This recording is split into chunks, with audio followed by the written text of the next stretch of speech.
Good evening, class. So today's lecture is about radiopharmaceutical. So radiopharmaceutical means any pharmaceutical preparations that contain radioactive substances. Okay. So these radioactive substances are used for the treatment purpose, and these radioactive substances are encapsulated or they are dispensed in a liquid form or gaseous form. ठीक है.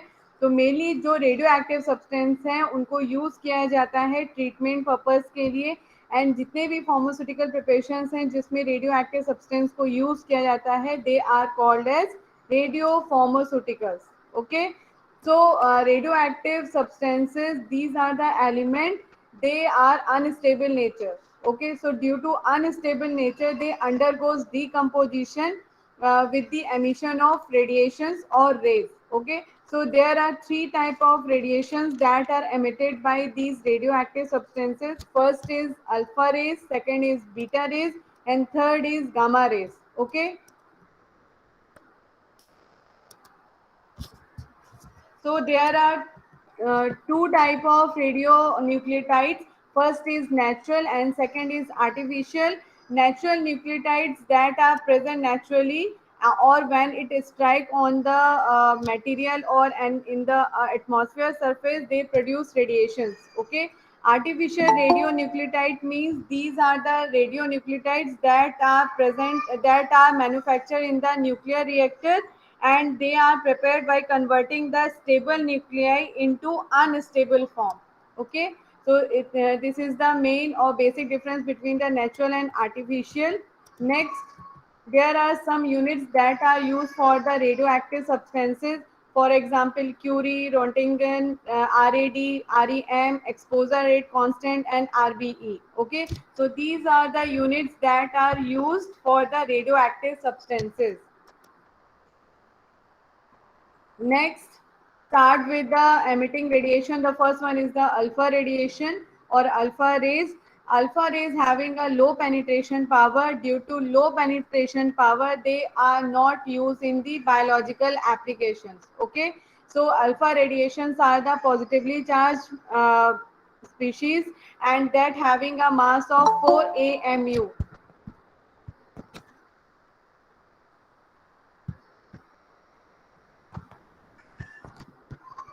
Okay. Next is the beta radiations. Beta radiation exists in two form, negative form as well as in a positive form. They having a great penetration power than the alpha radiation, and they beta particles have negligible mass, and they are used with gamma radiation for the treatment purpose. Okay. Next is the gamma radiation. Gamma radiations having a more penetration power than alpha and beta radiations. They having the same features as we found in a short electronic waves called as X-rays. They are neutral in nature and they have no mass. Okay, so gamma radiation basically used in the treatment of cancer because of their penetration power. Okay. Next is isotope. What is isotope? So isotopes, these are the substance that contain same atomic number but different atomic mass or mass number. ठीक है. So isotopes means होते हैं ऐसे substances जिनका जो atomic number होता है that is number of protons वो equal होते हैं, पर जो mass number होता है, mass number means number of protons plus number of neutrons, वो जो number है वो different होता है. So the substances that contain same atomic number but different atomic mass are called as isotopes. ठीक है. Second, precautions that or handling and storage of the radiopharmaceutical. So there is a great need should be taken during the handling and storage of the radioactive materials. So for during the handling of and storing of a radiopharmaceutical, there are some precautions that should be taken. For example, in order to protect from the any hazard from the radiation, the person that handling the radioactive substance should wear the rubber gloves, and the material that is radioactive material, जो भी radioactive materials होते हैं उनको handle करने के लिए hands को use नहीं करना चाहिए. by the help of forceps radioactive materials को handle करना चाहिए. ठीक है. जो भी person है जो radioactive materials को handle कर रहा है वो पूरी तरीके से कवर होना चाहिए, उसका बॉडी का कोई भी पार्ट उसके एक्सपोजर में नहीं आना चाहिए. Okay. In case of gamma radiation, lead shielding is use to protect from the gamma radiation. And जो स्टोरेज एरिया होता है जहाँ पे रेडियो फार्मास्यूटिकल्स को स्टोर किया जाता है, वो एरिया रिस्ट्रिक्टेड एरिया होना चाहिए. वहाँ पे नॉर्मल किसी की एंट्री नहीं होनी चाहिए. ठीक है. तो जो स्टोरेज हैं जिनके रेडियो फार्मास्यूटिकल के लिए जो स्टोरेज एरियाज होते हैं, it should be well marked. And जो रिस्ट्रिक्शंस हैं वो भी क्लियरली मेंशन होने चाहिए जो स्टोरेज एरियाज के ऊपर जो लेबल लगा हो. ठीक है. जनरली जो कंटेनर्स यूज किए जाते हैं रेडियो फार्मास्यूटिकल्स के लिए, they are air tight and it is made up of thick glass और प्रेसपर्स कंटेनर्स होते हैं. Next is the radio active liquid. Radio active liquid के केस में क्या क्या प्रिकॉशंस लेने चाहिए? The working area where the radio active liquids are handled should not get contamination with the other radioactive materials. ठीक है. If radioactive liquid is to be handled, then in that case tray is used with absorbent tissue paper. Okay. Next, rubber gloves are used when working with the radioactive liquids. Pipette operated by mouth should never be used. ठीक है. तो जो भी person है जो radio active material या substance को ले रहा है, मेनली जो अगर लिक्विड कोई ले रहा है तो उस केस में जो पिपेट्स होती हैं उनको माउथ के थ्रू यूज नहीं करना चाहिए. ठीक है. Waste of the radio active material should be stored till activity become low and then only it should be disposed. जो मेनली जो रेडियो एक्टिव मटेरियल के साथ जो मेन प्रॉब्लम आती है वो है उनके वेस्ट. ठीक है. तो जब तक रेडियो एक्टिव मटेरियल जो भी स्टोर किए जा रहे हैं उनको सेपरेटली स्टोर करना चाहिए जो भी वेस्ट रेडियो एक्टिव मटेरियल है, और उनको तब तक स्टोर करके रखना चाहिए जब तक उनकी एक्टिविटी बिल्कुल लो ना हो जाए. ठीक है. और जब उनकी एक्टिविटी बिल्कुल लो हो जाए, मतलब जो एमिशन है रेडिएशंस का वो उनमें से बहुत कम हो, तब तक उन्हें स्टोर करके रखना चाहिए. और उनको जब डिस्पोज किया जाए तो प्रॉपर तरीके से डिस्पोजल होना चाहिए. ठीक है. Next is the precaution while handling and storage of radio active substances. One should not touch the radioactive emitter with hands, but it should be handled by means of forceps. Smoking, eating, drinking activities should not be handled in a laboratory where radioactive material is handled. Sufficient protective clothing and shielding has been used while handling of material. Radioactive material have to be stored in a suitable labeled container, and preferably it should be placed in a remote area. Areas where radioactive materials are stored should be monitored and tested for the radioactivity regularly. Okay, disposal of radioactive material should be carried out with great care. ठीक है. So this is about the handling and storage of the radioactive material. Next, application of radioactive isotopes. Mainly there are four fields where we use the radioactive substances. Hello. हाँ Naren.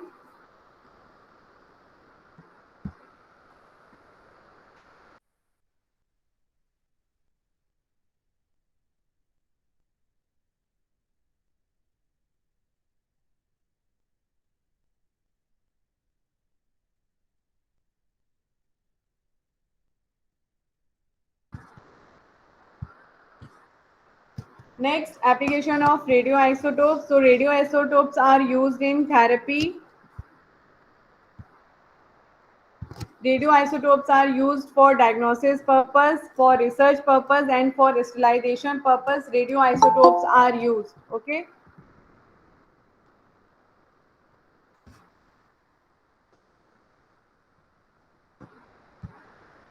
For example, calcium 44 and calcium 45, it is a radioactive calcium that has been used to study the bone structure and in the treatment of carcinoma of bone. Okay.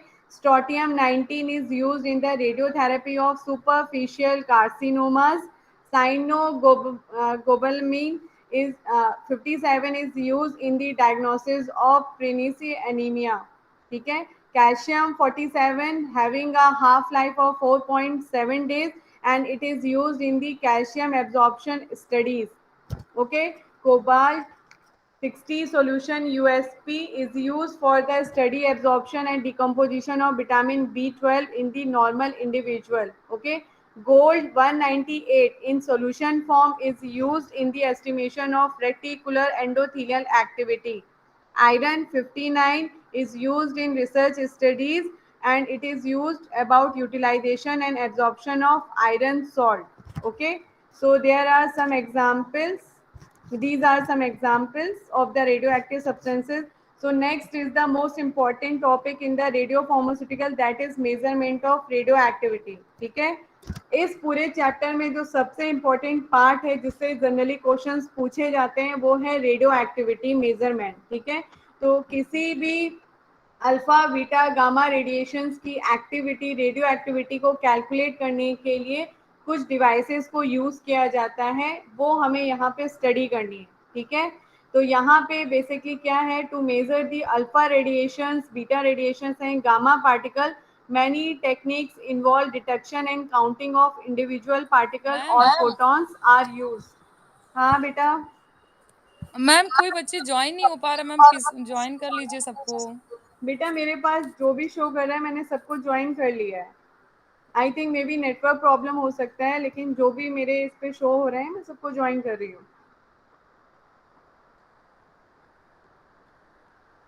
ठीक है. तो mainly measurement के, radio active measurement के लिए जो chambers या devices जो use किए जाते हैं, first is the ionization chamber, second is the proportional chamber, third is the Geiger Muller chamber, fifth is the scintillation counter, fifth is auto radiography and sixth is solid state detectors. ठीक है.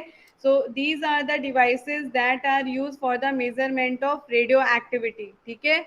इन सारे devices में से जो आपके syllabus में जो आपको पढ़ना है वो है गीगर मूलर काउंटर. यहाँ तक समझ में आ गया बेटा? अभी तक जितना बताया है क्लियर हो गया है? Ma'am I am so sorry ma'am, मुझे पता नहीं मैम ये कौन सा टॉपिक है मैम. टॉपिक बेटा रेडियो फार्मास्यूटिकल, अच्छा मैम. फार्मास्यूटिकल केमिस्ट्री में. ठीक है. मैंने बहुत ज़्यादा डीप में नहीं बताया है क्योंकि इसमें बहुत सारी चीज़ें आप लोग ऑलरेडी 12th स्टैंडर्ड्स में पढ़ चुके हैं. ठीक है. तो जो चीज़ें इंपॉर्टेंट हैं जैसे मेजरमेंट ऑफ रेडियो एक्टिविटी उसको मैं डिटेल में पढ़ाऊंगी. ठीक है. समझ में आ गया? एप्लीकेशन, हैंडलिंग, स्टोरेज, ये सारे टॉपिक्स रेडियो फार्मास्यूटिकल्स में इंपॉर्टेंट है. क्लियर हो गया? Yes ma'am. चलिए. Okay. So start with the Geiger Muller counter. ठीक है. तो गीगर मूलर जो काउंटर होता है मेनली एक ये ऐसा डिवाइस है जो हम यूज करते हैं रेडिएशंस में, जो एनर्जी है उसकी वजह से जो फ्लक्चुएशंस आता है, जिसकी वजह से जो इलेक्ट्रिक इम्पल्सेस जनरेट हो रहे हैं उनका जो नंबर है वो कितना है. ठीक है. तो गीगर मूलर काउंटर को यूज करके हम क्या करते हैं, अल्फा बीटा गामा रेडिएशन जब किसी भी एटम पे स्ट्राइक करती हैं तो उसमें से रिलीज होने वाले जो पॉजिटिव आयन है एंड नेगेटिव आयन है उनकी कंसंट्रेशन कितनी है. ठीक है. तो अगर मान लीजिए अल्फा बीटा गामा तीनों में से कोई भी आप रेडिएशन यूज कर रहे हैं, एज पर दी एनर्जी, हाई एनर्जी है कि लो एनर्जी है, इस बेसिस पे इलेक्ट्रिक इम्पल्सेस जनरेट होती हैं. ठीक है. इलेक्ट्रिक इम्पल्सेस कैसे जनरेट होती हैं? जब भी अल्फा बीटा या गामा तीनों में से कोई भी रेडिएशन अगर किसी भी एटम पे स्ट्राइक करती हैं तो एटम में प्रेजेंट जो इलेक्ट्रॉन्स हैं वो क्या करते हैं, इमिट होते हैं. तो इन इलेक्ट्रॉन्स की वजह से पॉजिटिव एंड नेगेटिव आयन क्या होते हैं, प्रोड्यूस होते हैं. तो जितनी ज़्यादा रेडिएशंस के पास एनर्जी होगी उतना ज़्यादा पॉजिटिव एंड नेगेटिव आयन्स आपके जनरेट होंगे. तो जितना ज़्यादा पॉजिटिव एंड नेगेटिव आयन की कंसंट्रेशन होगी, जो रिकॉर्ड करने वाला जो मीटर है या डिवाइस है या डिटेक्टर है उसमें जो इलेक्ट्रिकल इम्पल्सेस हैं वो उतनी ज़्यादा आएंगी. तो जितने ज़्यादा पॉजिटिव एंड नेगेटिव आयन की कंसंट्रेशन होगी इलेक्ट्रिक इम्पल्सेस भी उतने ज़्यादा होंगे. वो शो करेगा कि जो पर्टिकुलर रेडिएशन जो एटम पे पड़ रही है उसके पास एनर्जी ज़्यादा है कि कम है. ये पॉइंट क्लियर हुआ बेटा? पॉइंट क्लियर हुआ?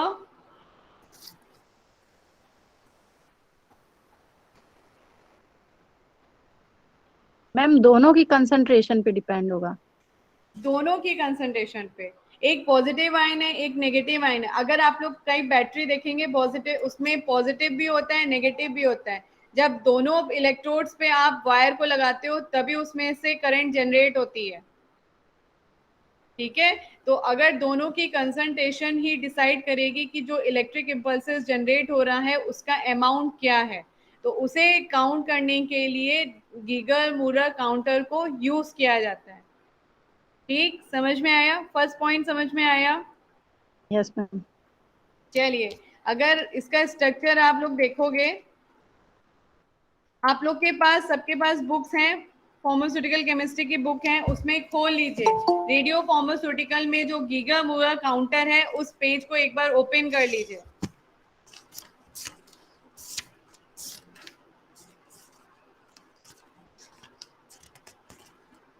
Page number 221, sorry page number 218 open कर लीजिए। उसमें मेजरमेंट दिया हुआ है, मेजरमेंट ऑफ रेडियो एक्टिविटी, उसे खोल लीजिए, ठीक है।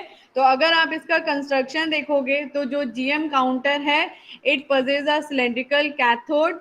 जो कैथोड होता है वो नेगेटिवली चार्ज होता है, which is usually 1 to 2 centimetre in diameter. क्या हुआ बच्चा? पेज नंबर कितना है? Page number 120, sorry 218, 218, yes ma'am. ठीक है। तो अगर आप देखोगे इसका मेनली हम स्टार्ट करें कंस्ट्रक्शन से, तो अगर कंस्ट्रक्शन आप देखोगे, जो जीएम काउंटर होता है ये एक होलो मेटालिक सिलेंडर होता है। ये जो सिलेंडर होता है ये एक्ट करता है एज अ कैथोड, मतलब नेगेटिवली चार्ज कैथोड की तरह एक्ट कर रहा है, ठीक है। तो अगर जीएम काउंटर का अगर आप ध्यान से डायग्राम देखेंगे तो डायग्राम में एक होलो सिलेंडर है, होलो सिलेंडर पे कोटिंग की जाती है जो एक्ट होता है as a cathode, means negative sign, ठीक है। उसका जो डायमीटर होता है यूजुअली 1 to 2 सेंटीमीटर होता है, और इसके इस सिलेंडर के सेंटर में एक वायर रॉड होती है, ठीक, सॉरी वायर होता है जो टंगस्टन मटेरियल से बना होता है, ठीक है। तो ये जो सेंटर में प्रेजेंट जो वायर होती है ये एक्ट होता है एज अ एनोड। ये 2 पॉइंट क्लियर हो गए हैं?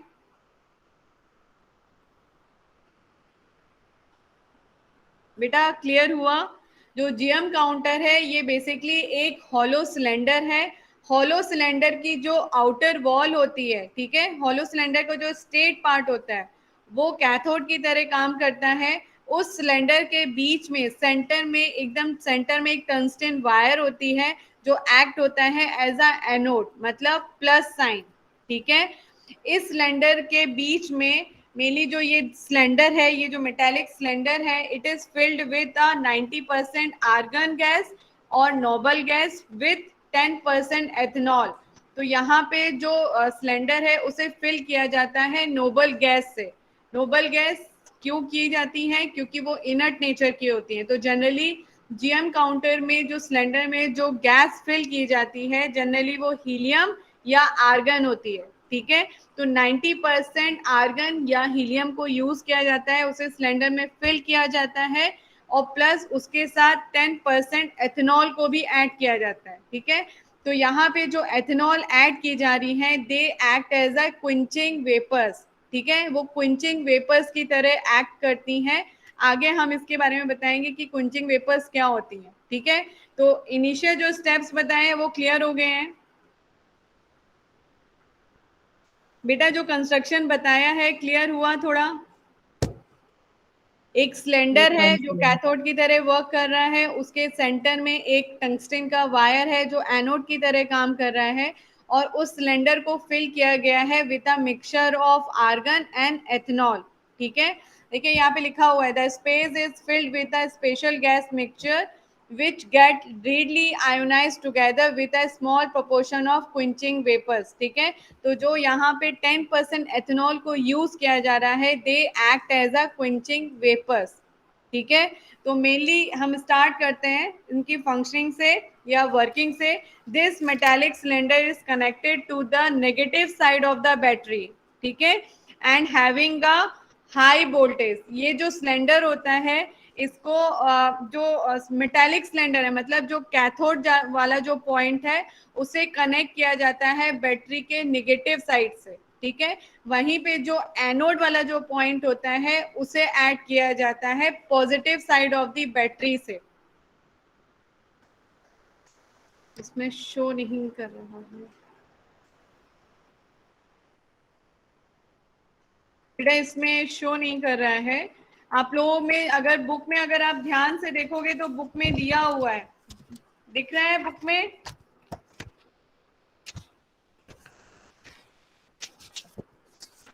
बेटा दिख रहा है? मैम बुक में नहीं। बेटा बुक में अगर नहीं दिख रहा है तो चलिए कोई बात नहीं।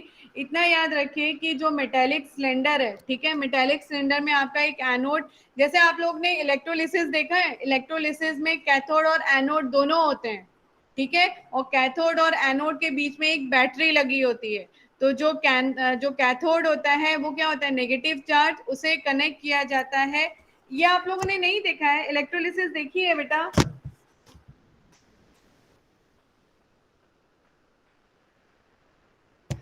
चलिए, तो यहाँ पे जो मेटालिक सिलेंडर है उसे कनेक्ट किया जाता है negative side of the battery से, और जो एनोड होता है उसे कनेक्ट किया जाता है positive side of the battery से, ठीक है। और इन दोनों इलेक्ट्रोड्स के बीच में हाई वोल्टेज को अप्लाई किया जाता है। तो हाई वोल्टेज अप्लाई करने की वजह से क्या होता है, इस मेटालिक सिलेंडर के बीच में इलेक्ट्रिक फील्ड जनरेट होती है, ठीक है। Due to the supply of the high voltage, electric field is generated within the cylinder, metallic cylinder, ठीक है। यहां तक क्लियर हो गया है बेटा? ये पॉइंट क्लियर हो गया है?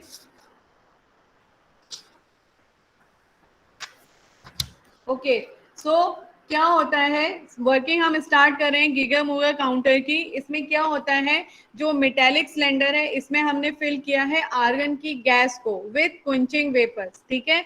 तो आर्गन की गैस क्या है, आपकी इनर्ट नेचर की है, इसके जो आउटर कन्फर्गेशन जो है वो स्टेबल फॉर्म में है। तो यहाँ पे क्या होता है, जब इन गैस में अगर जो रेडिएशन पास की जाती है by the help of a mica window, एक माइका विंडो प्रेजेंट होती है जो मेटालिक सिलेंडर होता है उसके एक साइड में, ठीक है। अगर आप लोग की बुक में देखिए फिगर दिया हुआ है, जो मेटालिक सिलेंडर है उसकी एक साइड में एक विंडो प्रेजेंट होती है जिसे हम माइका विंडो कहते हैं, जहां से आयनाइजेशन या सॉरी जो रेडिएशन है उनको पास किया जाता है, ठीक है। तो रेडिएशन जब पास की जाती है एंड विंडो से पास होते हुए वो मेटालिक सिलेंडर के अंदर जब जाती हैं, मेटालिक सिलेंडर में क्या प्रेजेंट है, आर्गन गैस, ठीक है। तो क्या होता है, जैसे ही गैस रेडिएशन इस गैस एटम्स के कांटेक्ट में आती है, आयोनाइजेशन रिएक्शन कॉज होती है, ठीक है। आयोनाइजेशन रिएक्शन होने की वजह से क्या होता है कि आयोनाइजेशन रिएक्शन में इतनी सफिशिएंट एनर्जी होती है कि वो क्या करता है, उस एटम के आउटर शेल में जो इलेक्ट्रॉन्स प्रेजेंट होते हैं उन्हें क्या कर देती है, उन्हें सफिशिएंट एनर्जी ट्रांसफर कर देती है कि अब वो फ्री हो गए हैं, ठीक है। तो इलेक्ट्रॉन्स फ्री जब हो जाते हैं तो वो क्या करते हैं, प्रोड्यूस करते हैं free electrons and positively charge ions को। यहां तक क्लियर हुआ बेटा? क्लियर हुआ?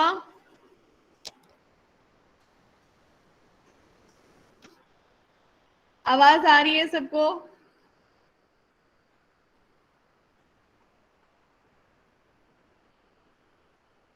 ओके, सो यहाँ पे क्या होता है, जो आर्गन फिल्ड मेटालिक सिलेंडर है उसके थ्रू क्या, उसमें क्या करते हैं, रेडिएशन को पास करते हैं थ्रू माइका विंडो। विंडो से जब रेडिएशन जैसे ही आर्गन एटम्स के कांटेक्ट में आती है, वो सफिशिएंट एनर्जी क्या करती है, देती है एटम के आउटर मोस्ट शेल में प्रेजेंट इलेक्ट्रॉन्स को, ठीक है।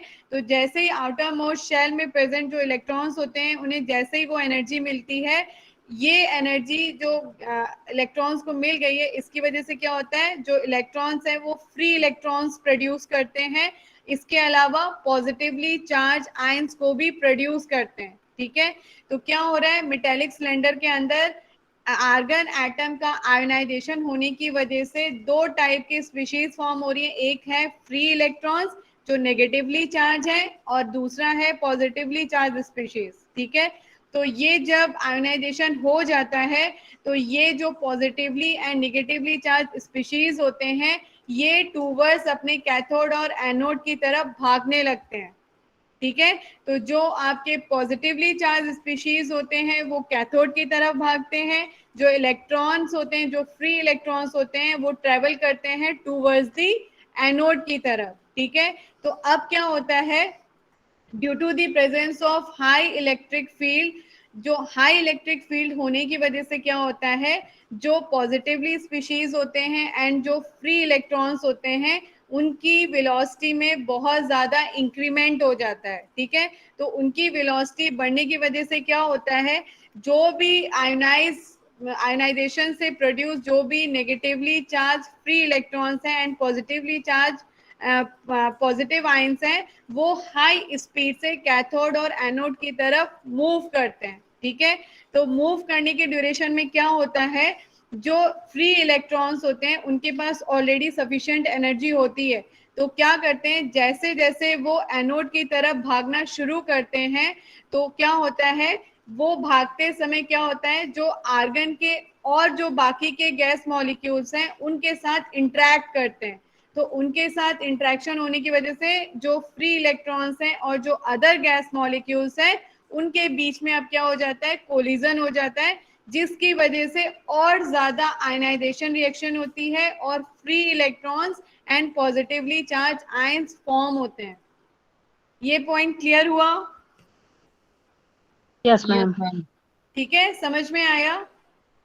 तो यहाँ पे Yes, क्या ma'am. हो रहा है, पहले प्राइमरी आयनाइजेशन होता है, तो प्राइमरी आयनाइजेशन होने की वजह से जो गैस एटम है, गैसियस मॉलिक्यूल में प्रेजेंट जो एटम्स हैं उसकी आउटर मोस्ट शेल से इलेक्ट्रॉन क्या प्रोड्यूस कर रहे हैं, free electron and positively charge ions, ठीक है।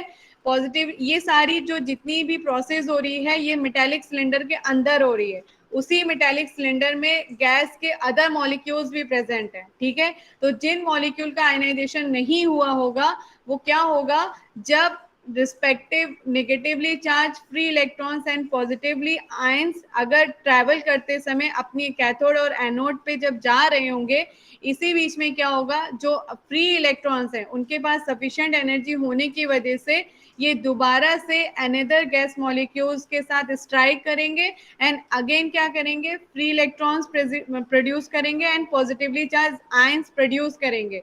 तो ये जो रिएक्शन हो रही है, बार बार आयोनाइजेशन होगा, बार बार electron and positively charge species बनेंगे, इस वजह से क्या होगा, मेटालिक सिलेंडर के अंदर concentration of electrons and concentration of positively charge ion की कंसंट्रेशन बढ़ जाएगी, ठीक है। यहाँ तक क्लियर हो गया है?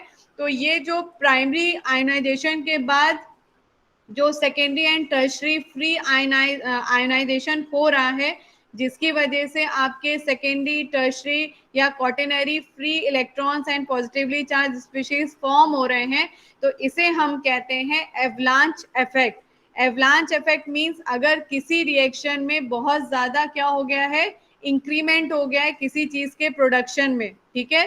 तो यहाँ पे क्या हो रहा है, जो फ्री इलेक्ट्रॉन्स हैं उनके पास सफिशिएंट एनर्जी होने की वजह से वो बार बार गैस मॉलिक्यूल के साथ इंटरेक्ट हो रहे हैं और इंटरेक्ट होने की वजह से जो नेगेटिवली चार्ज स्पीशीज हैं वो और ज्यादा बन रहे हैं। तो नेगेटिवली चार्ज स्पीशीज की बनने की वजह से इसे हम कह रहे हैं एवलांच इफेक्ट, ठीक है। यहाँ तक क्लियर हो गया है सबको? Yes ma'am. ठीक है। तो ये जो एवलांच इफेक्ट है, यहाँ पे क्या हो रहा है, जब ये एवलांच इफेक्ट के उस स्टेज पे क्या हो गया है, उस मेटालिक सिलेंडर के अंदर concentration of positive ion and electrons, इन दोनों की कंसंट्रेशन बहुत ज्यादा हो गई है, ठीक है। लेकिन इनका काम क्या है, अपने रिस्पेक्टिव कैथोड और एनोड की तरफ जाना, ठीक है, अकॉर्डिंग टू दी चार्ट। जैसे जो इलेक्ट्रॉन्स है वो एनोड की तरफ भागेंगे, जो पॉजिटिव आयन है वो कैथोड की तरफ भागेंगे, ठीक है। तो भागते भागते ये सारी रिएक्शंस भी उन्हीं के साथ हो रही है। जब सारे इलेक्ट्रॉन्स एनोड सेंट्रल में प्रेजेंट जो एनोड है उस पे पहुंच जाएंगे और जो पॉजिटिवली चार्ज स्पीशीज है जो कैथोड पे पहुंच जाएंगी, तब क्या होगा, जो एनोड लगा हुआ है, जो एनोड का वायर है, वो क्या करेगी, इलेक्ट्रॉन्स को एब्जॉर्ब करेगी और क्या करेगी, उसे पहुंचाएगी डिटेक्टर के पास। ठीक है, तो डिटेक्टर के पास पहुंचाएगी, उसे बताएगी कि इतने सारे इलेक्ट्रॉन प्रोड्यूस हुए थे। इन इलेक्ट्रॉन्स के नंबर पे वो बताएगी कि जो इलेक्ट्रिक इम्पल्सेस जनरेट हो रही हैं उनका नंबर कितना है। ठीक है, तो जितने ज्यादा इलेक्ट्रॉन्स प्रोड्यूस होंगे उतने ज्यादा आपकी इलेक्ट्रिक इम्पल्सेस डिटेक्टर डिटेक्ट करेगा। ठीक है, अब क्या होता है, जब डिटेक्टर ने डिटेक्ट कर लिए, ठीक है, तो ये जो डिटेक्टर है, अगर आप सर्किट देखोगे तो हमेशा जो सर्किट होता है वो क्लोज सर्किट होता है, कहीं से खुला नहीं होता है। तो ये जो सर्किट है, यहाँ पे जो इलेक्ट्रॉन्स हैं, ये अब कहाँ जाएंगे, सर्किट से पास होते हुए, डिटेक्टर से पास होते हुए कहाँ जाएंगे, पॉजिटिवली चार्ज स्पीशीज में, जो कैथोड पे जाके डिपॉजिट हो गए। ठीक है, वहां जाके ये क्या करेंगे, negatively charge positively charge species के साथ इंटरेक्ट होगी और उसकी वजह से क्या फॉर्म होंगे, न्यूट्रल मॉलिक्यूल। ये स्टेप क्लियर हो गया है? Yes ma'am. ठीक है, तो जब न्यूट्रल मॉलिक्यूल का फॉर्मेशन हो रहा होगा, उस टाइम पे जो जीएम काउंटर होता है वो कोई भी और सिग्नल्स की काउंटिंग नहीं करता है। तो इस टाइम को हम कहते हैं dead time. Dead time means जो जीएम काउंटर है, no more detection of any signals. ठीक है, तो इसे हम कहते हैं डेड टाइम। डेड टाइम के टाइम पे क्या होता है, जो नेगेटिवली चार्ज स्पीशीज जितने ज्यादा जो सिलेंडर में बने हुए थे एब्जॉर्ब होके एनोड पे आ गए, एनोड से सर्किट में पास हुए, वो जाके पॉजिटिवली चार्ज स्पीशीज जो कैथोड पे प्रेजेंट थे उनके साथ फ्यूज करके न्यूट्रल मॉलिक्यूल को प्रोड्यूस करेंगे। ठीक है, ये न्यूट्रल मॉलिक्यूल इसलिए प्रोड्यूस किए जा रहे हैं, अगर इस न्यूट्रल मॉलिक्यूल को प्रोड्यूस नहीं किए जाएंगे तो अगर बाकी जो रेडिएशन पास की जाएगी आर्गन मॉलिक्यूल में, उसे वो डिटेक्ट नहीं कर पाएंगे। तो इसीलिए यहाँ पे क्या होता है, न्यूट्रल मॉलिक्यूल को प्रोड्यूस किया जाता है। न्यूट्रल मॉलिक्यूल की प्रोडक्शन के ड्यूरेशन में जब negative charge and positive charge एक दूसरे के साथ कोलाइड होते हैं, उस ड्यूरेशन में क्या होता है, जब न्यूट्रल मॉलिक्यूल का फॉर्मेशन हो रहा होता है, तब फोटोन रिलीज होता है या एनर्जी रिलीज होती है। ठीक है, तो ये जो फोटोन रिलीज हो रहे होते हैं, ये कई बार क्या करते हैं, फॉल्स इंपल्सेस को जनरेट करते हैं, जिसकी वजह से जो डिटेक्टर है वो क्या करेगा, फॉल्स इंपल्सेस की भी रीडिंग कर लेगा। ठीक है, तो इन फॉल्स इंपल्सेस जो जनरेट हो रही है फोटोन के जनरेशन की वजह से, इसे रोकने के लिए क्विंचिंग वेपर्स को यूज किया जाता है। ठीक है, तो यहाँ पे क्विंचिंग वेपर्स क्या कर रही हैं, न्यूट्रल मॉलिक्यूल बनने के ड्यूरेशन में जो फोटोन रिलीज हो रहा है, उसे क्विंचिंग वेपर्स क्या करेंगी, एब्जॉर्ब कर लेंगी उसकी एनर्जी को। तो उसकी एनर्जी को जब एब्जॉर्ब कर लेंगी तो फॉल्स इंपल्सेस जनरेट नहीं होंगी। जीएम काउंटर पर्टिकुलर रेडिएशन से निकले हुए जो इलेक्ट्रॉन्स हैं उनके बेसिस पे इलेक्ट्रिकल सिग्नल्स को डिटेक्ट करेगा। ठीक है, ये जीएम काउंटर की वर्किंग है। क्लियर हो गई है? Yes ma'am. मैम आपकी स्लाइड नहीं सो गए, मतलब बदल नहीं रही है। बेटा स्लाइड इसलिए नहीं बदल रही है क्योंकि इन स्लाइड्स को मैंने एज अ रेफरेंस लिया है। ठीक है, अगर मैं इन स्लाइड के, ये जो मैंने आपको बताया है, ये मैंने आपको एक वर्किंग एंड उसकी कंस्ट्रक्शन बता दी है। ठीक है, आप लोगों को बुक से पढ़ना है। Yes ma'am. ठीक है, इसलिए मैंने इन स्लाइड्स को आगे पीछे नहीं किया है, कंफ्यूजन क्रिएट हो जाएगा नहीं तो। ठीक है, चलिए एक बार मैं ऑपरेशन पढ़ लेती हूँ यहाँ पे। ठीक है, तो in case of GM counter क्या करते हैं, when ionizing radiation such as alpha, beta और gamma particle enters the tube, tube मतलब metallic, hollow metallic cylinder, it can ionize some of the gas molecule in the tube. ठीक है, from these ionized atom an electron is knocked out of the atom and so the remaining atom is positively charged. okay, यहाँ तक दोनों point clear हो गए हैं। Knocked out means होता है इलेक्ट्रॉन एमिट हो जाते हैं अपनी जगह से। ठीक है, क्योंकि उन्हें सफिशिएंट एनर्जी मिल गई है। ठीक है, the high voltage in the tube produces an electric field inside the tube. The electrons that were knocked out of the atom are attracted to the positive electrons and positively charged ion are attracted to the negative electrode, that is cathode. ठीक है, this produce a pulse of current in the wire connecting the electrodes and this pulse is counted. ठीक है, after the pulse is counted the charged ion become neutralized. Neutralization कैसे होगा? When there is a interaction is occur between the negative and positive negative ion and positive ion. ठीक है, the Geiger counter is ready to record the another pulse. ठीक है, जब neutralisation हो जाता है उसी के बाद जो गीगर मूवर काउंटर है वो another pulse की रीडिंग करता है. ठीक है, in order for the Geiger tube to restore itself quickly to its original state after radiation has entered, a gas is added to the tube. ठीक है, for proper use of Geiger counter one must be appropriate voltage across the electrode is applied. If voltage is too low then the electric field in the tube is too weak. ठीक है, to cause a current impulse. If the voltage is too high the tube will undergo continued discharge and it will damage. ठीक है, यहाँ पे बताया है कि जो गीगर मूवर काउंटर है उसमें अगर वोल्टेज बहुत स्लो होगा तो इलेक्ट्रिक फील्ड भी स्लो होगी जिसकी वजह से पल्स नहीं आ पाएगी. अगर बहुत ज्यादा वोल्टेज होगा तो जो गीगर मूवर काउंटर है वो डैमेज हो सकता है. ठीक है, तो the voltage at which the DM tube just begin to count is called as starting potential and the counting rate is quickly rise as the voltage is increased. ठीक है, मेनली ये आपका वर्किंग एंड ऑपरेशन था Geiger mover counter का. ठीक है बेटा, यहाँ जो बताया है क्लियर हो गया है? Yes ma'am.